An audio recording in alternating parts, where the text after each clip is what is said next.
OneRing.net continues to attack fans. I can't say I'm really shocked. These people have taken a beating ever since the Rings of Power has really been announced and everything around it has kicked off. They tweeted this out on the 13th of May, saying, sharing this for all our fellow LOTR enthusiasts and media outlets, in brackets, who might get discouraged by toxic Tolkien takes on YouTube. Nice alliteration. I'm gonna guess that this is one of the people with above a Frieza level IQ. It's the algorithm's fault and does not represent an honest view of our fandom. Now, who is this in relation to? Well, that's Cat Tenbarge, I do believe how you pronounce her name. No clue, can't say I really care.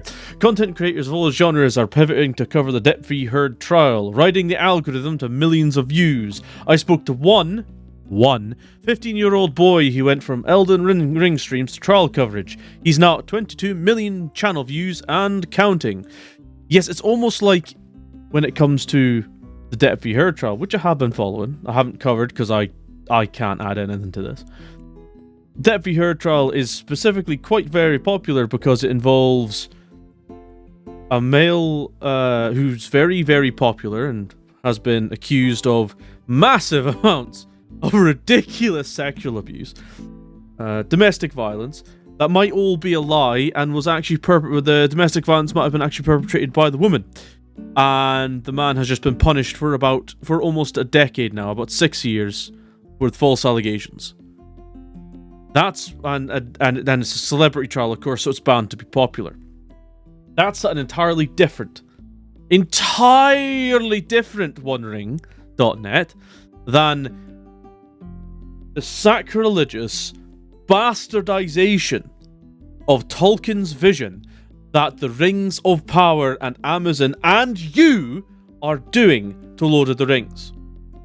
It's the algorithm's fault. No, it's not the algorithm's fault. It's yours. It's your cucking to fucking to Amazon. Just for a little bit of access, just for a little bit of cummies and Daddy Bezos' cummies in your fucking mouths, because that's what you wanted. You sold out your integrity and Lord only knows what else for a bit of access, for a bit of recognition, for something that you had anyway within the fandom.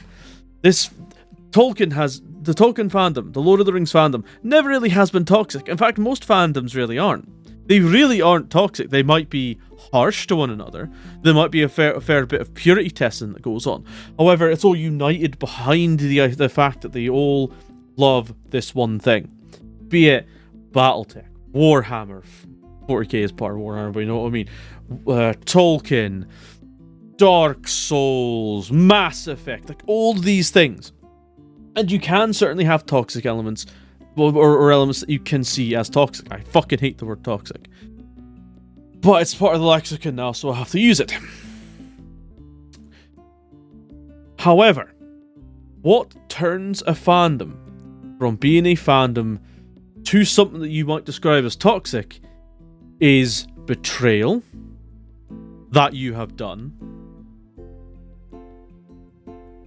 insults directed at the fandom, which you have done repeatedly, assertions that the fandom is by its default hating of one group of people based on characteristics that they can't control, and Lord only know, and a few other things. It's in that vein.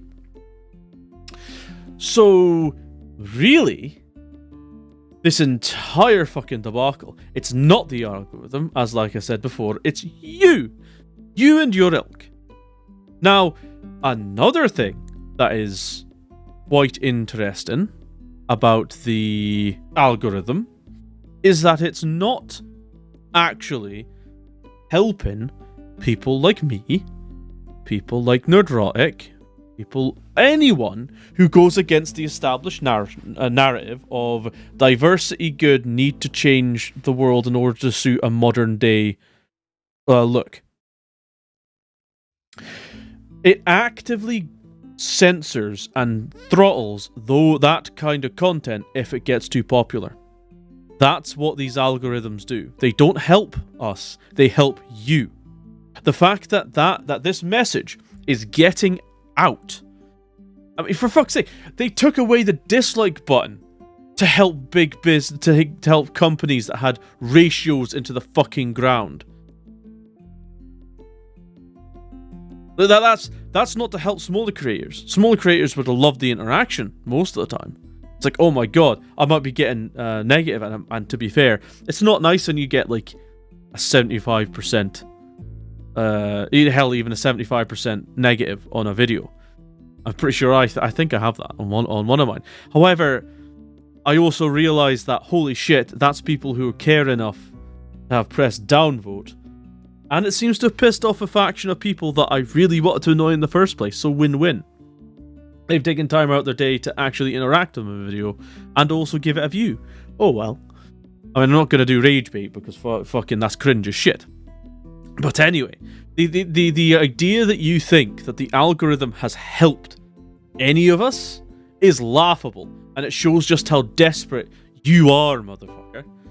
How fucking dare you go fuck yourself. And of course, because I was scrolling to find this tweet, I found out about it from Bound Into Comics, because they're good boys. This came up, and I found it quite interesting. This is in reference to, once again, people take Amazon flying people out to see.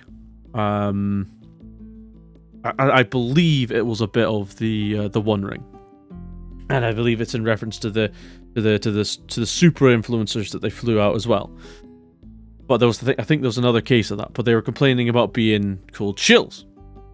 So this is very interesting with this.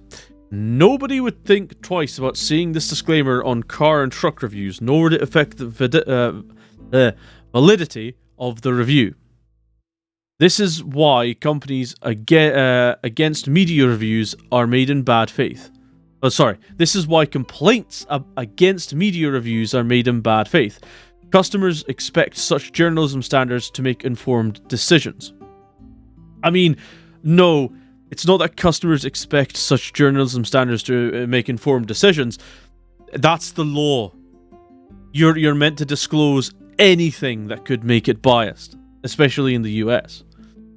So what is this? Well, this is talking about this is from Ars Technica, another shitey fucking site that no one should pay attention to. Ford provided a night in a hotel and a flight to San Antonio so we could drive the new F-150 Lightning. Ars does not accept paid editorial content. Well, slightly different. This is to review a car. To actually, drive it and review it. What Amazon did was fly a bunch of influencers out, so not reviewers, specifically, who all said the same thing in all different languages, I just want to point out. So they gave them scripts, flew them out, gave them a wonderful night out, gave them first dibs at a highly anticipated show, a highly controversial show, gave them time to basically plug themselves talking about the show. The difference between a night in a hotel, a flight, and letting you drive the car that they want you to review, and an entire free drinks, so they are sauced as fuck, goodie bags, several nights in hotels. The flight that I'm going to assume wasn't exactly wasn't exactly going to be commercial. It was going to be probably going to be business class. I wouldn't be surprised. Little bottles of gin. God knows, they were fucking treated very well. However, what they came back saying was, oh, I like seeing myself represented and following the party line. There's an entire difference between the two. And once again, all you're doing is it's just whataboutism, really. It's like, what about this? This entirely different situation. Let's compare it to Lord of the Rings shills being Lord of the Rings shills. That's not going to be stupid at all. And of course, naturally, 2 retweets, 18 likes from an account with how many followers? 142,000 followers. Let's call it 143, just because we'll be nice. 143,000 followers, and you get two retweets and 18 likes. Because you're disingenuous and fucking is just, as we go down, like, Jesus, there's not even that many replies. Look at it. I mean, absolutely true. I think there's barely any, and there's like one dude, I think, somewhere in here. I think it might be this dude. I don't know though. Maybe not. Who fucking knows? Who's actually defending this? And it's just real impressive. Oh, I should tell you. Well, let's actually just go back, shall we? Let's go back to here. Yeah, no, it's again just not getting the interaction that you'd expect because you don't, because fuck you. Oh, Jesus Christ, what the hell is this? Holy shit. Of course you'd fucking retweet that nonce. Jesus, look at this.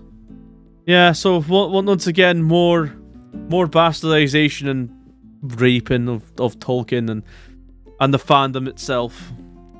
I mean, let's be honest, if they were actually for the fandom and they saw the amount of hatred they were getting, let's not forget that this is the same Twitter account that apologized to a very tiny percentage of the population for offending them.